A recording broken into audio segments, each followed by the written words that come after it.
over 14.5 volts indicates that the system is overcharging. You're here because the vehicle you're working on has a battery that's being overcharged. The first step is to use a vehicle-specific schematic to help you determine which system you're working on. The PCM sets the regulated target voltage by supplying the B+ and the ground for the alternator's field circuit, as you can see here. First, connect a DSO to the field circuit.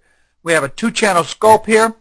We have one channel connected to B+, the generator's battery plus, the power for the generator field circuit, and then the other connected to the field driver circuit.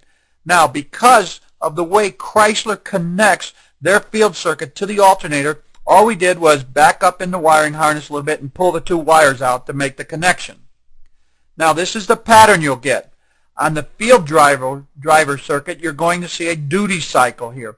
And then on B+, you should see B+ all the time.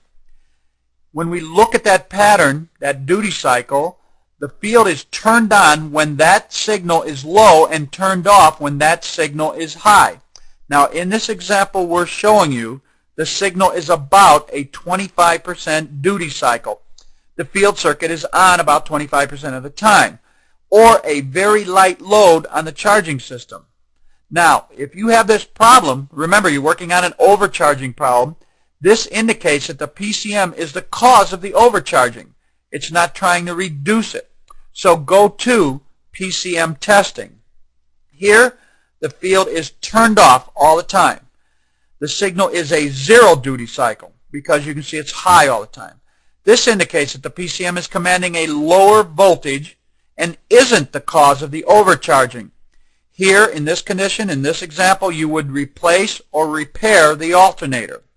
Here, the field is on 100% of the time. This signal is a 100% duty cycle, or a heavy load on the charging system. Now, this indicates that the PCM is the cause of the overcharging. When you see this on 100% of the time, you have to consider that the PCM driver is shorted to ground, or the wire between the PCM and the alternator is grounded. Check the field driver circuit for a short to ground. If the field driver circuit is not shorted to ground, you would then go to PCM test. Special note here. This is very important. Pay attention. In the rare case that the field circuit shorts to ground inside the alternator, you're going to have to do one more step. You're going to have to disconnect the field circuit from the alternator. Then the field circuit wire should show no continuity to ground when it's disconnected from the alternator. It shows continuity to ground when it's connected. It shows no continuity to ground when it's disconnected. The problem is inside the alternator, and you would replace or repair the alternator.